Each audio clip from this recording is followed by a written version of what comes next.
Mugwa so dem hono na dede. Yeshua kan Mark 7:7. Mo me kwa. Now the nipa share na modi akire.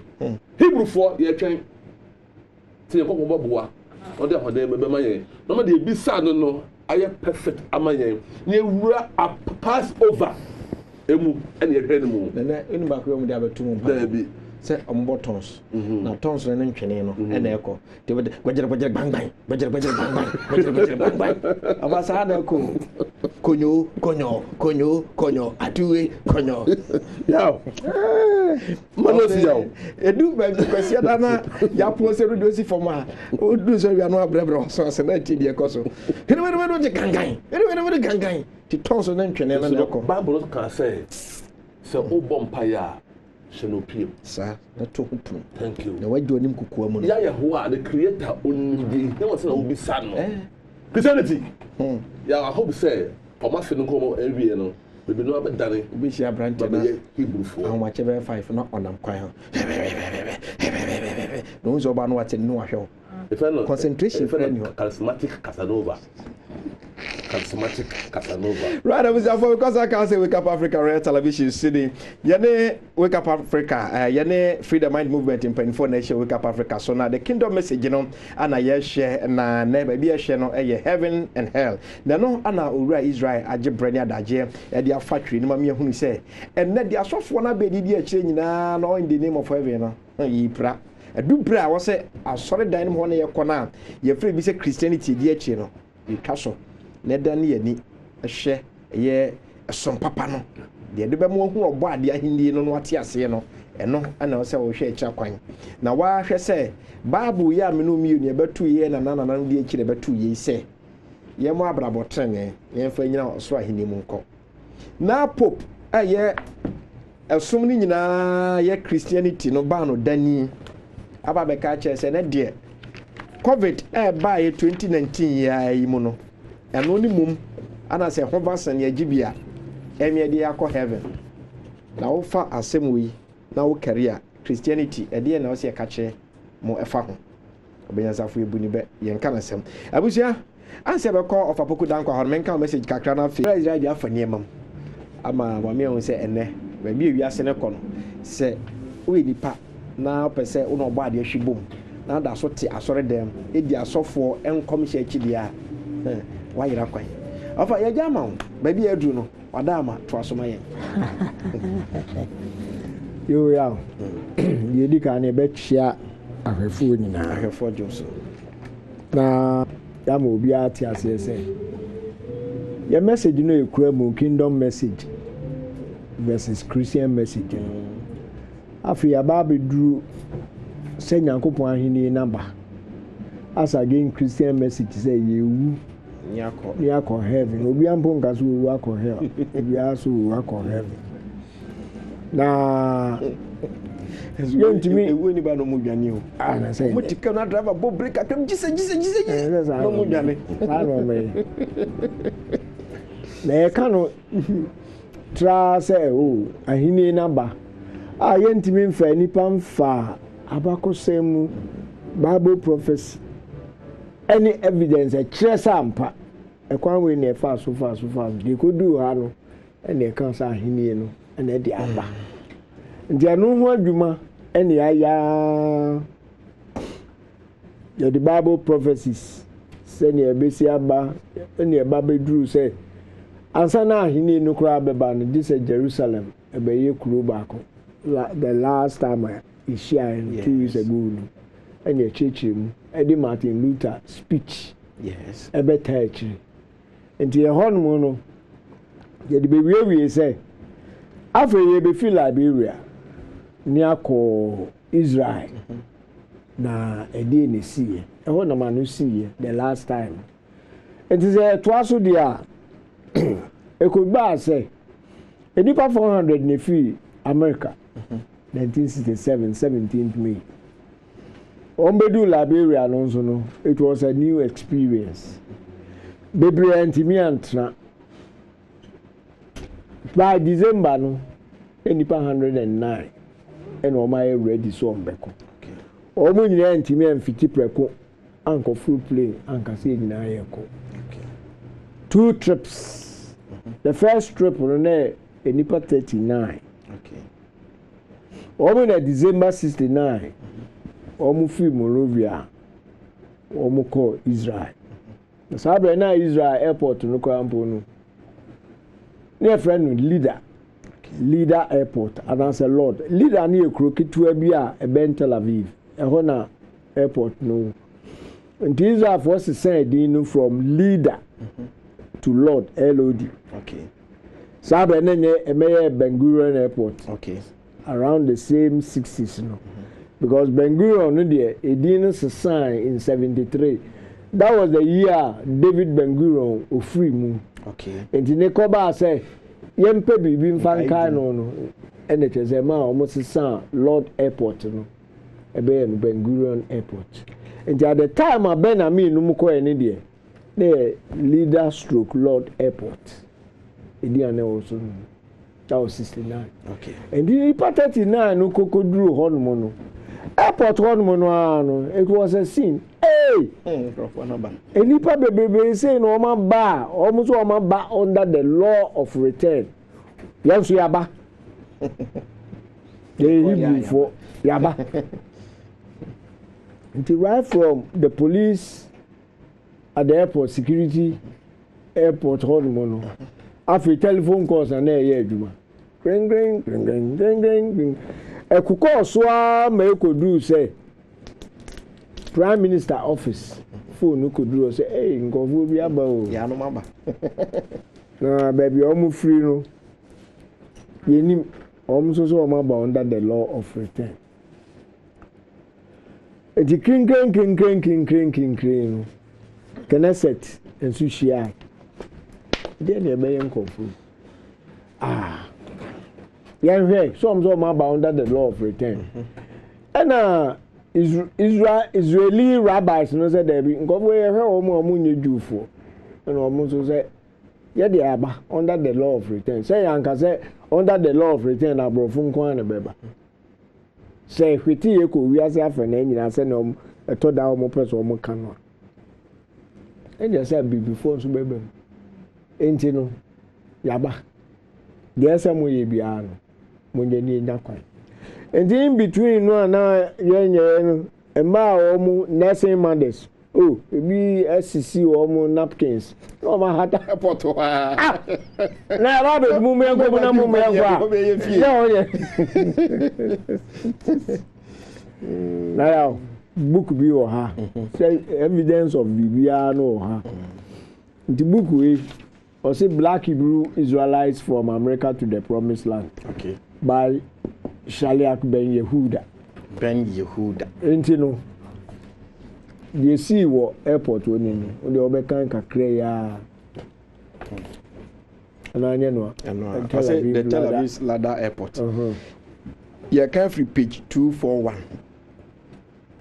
I say aroused officials began a long night of head scratching and brow beating. The telephones began to ring from the office of the security police of the airport to the next official office, and continuously in sequence until the office of the head of state had been raided. The so a call from office to office, door to door, room to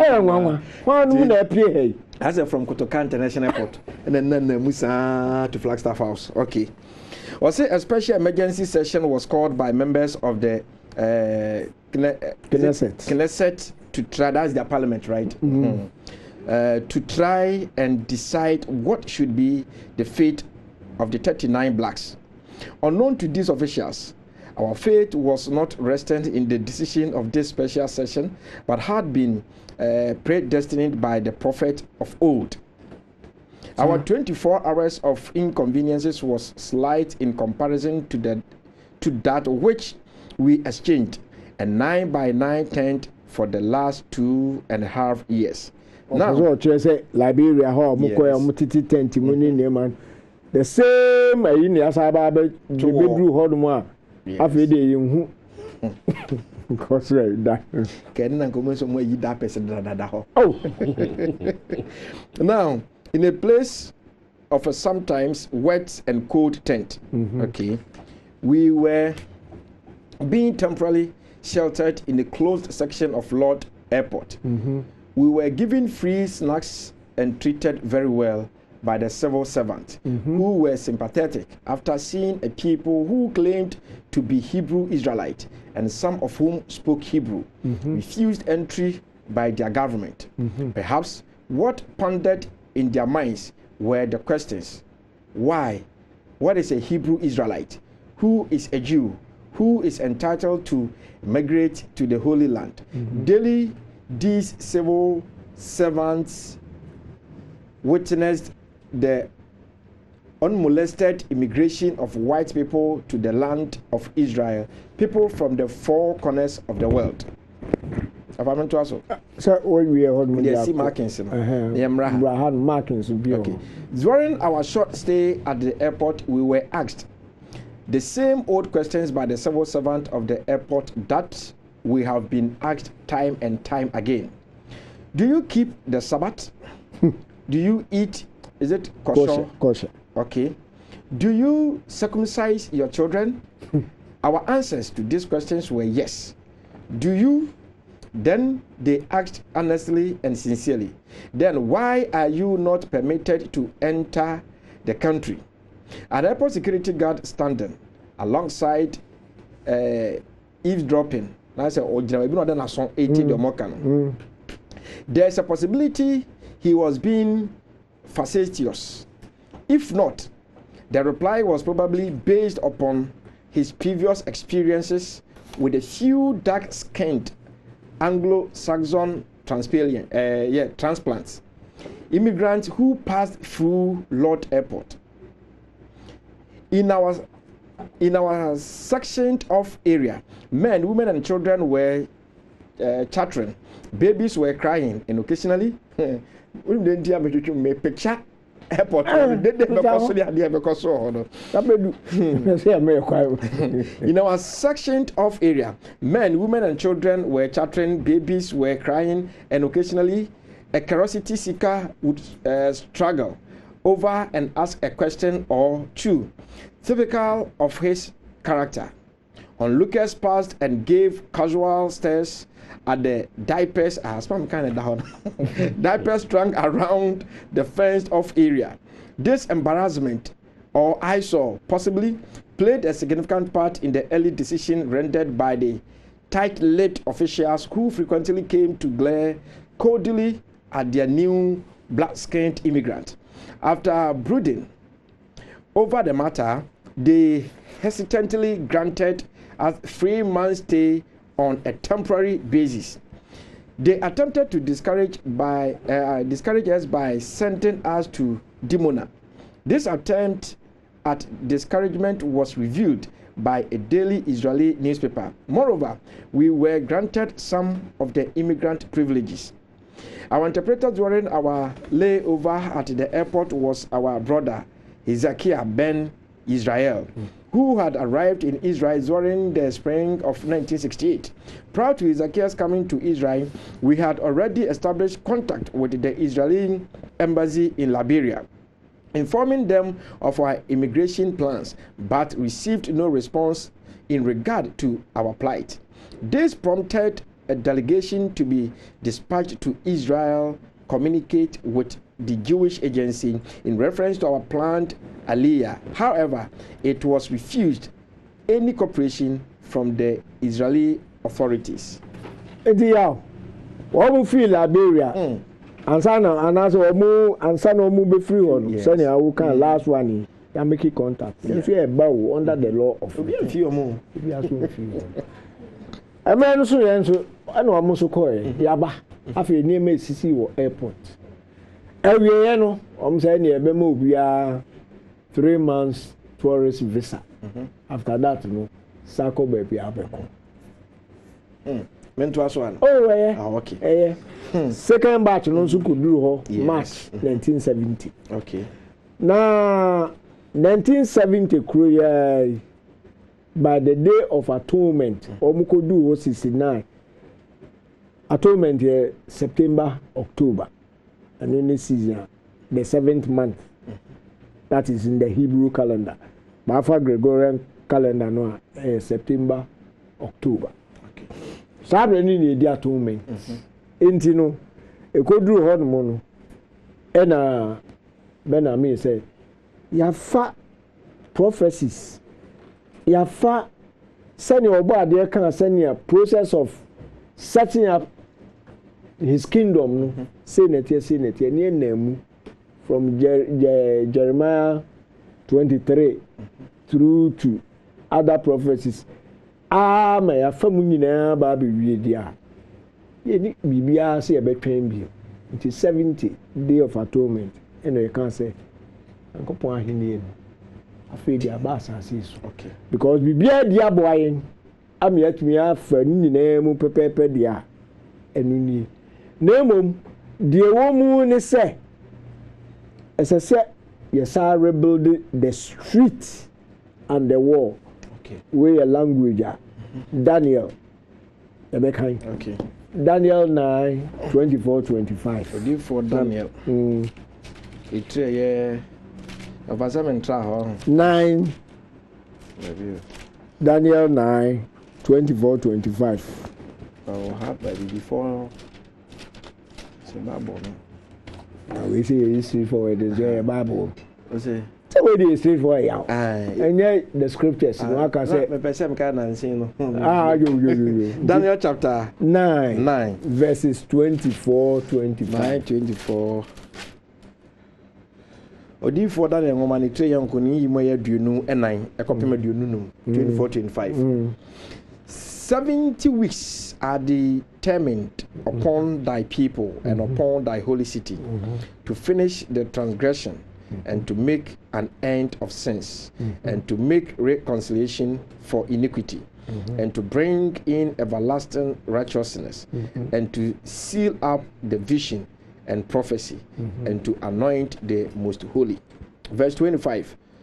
Know therefore and understand that from the going forth of the commandment to restore and to build Jerusalem into the Messiah, the prince shall be 7 weeks and 62 weeks. The street shall be built again and the wall even in troublous times. And the way any the 70 weeks yes. Na inform you finally ma ibe hu say ene mere na aso say Nyankopon ahinde ye de beba then building the street any wall no enya sabe high street bi da ba bi na akwa building na ni nyina no sa link here back to a people the street which is the highway of Yah and na eba be the path for any everywhere obadi ankasa. Okay. Because Kahunu say your probably first asino so AD 70 no. This is the first time wo mo pam wo mo no wo mo akwa asamba. I say it yes. Yes. Your pam ye AD 70. Your free land no so ewie no ye be pie wo West Africa.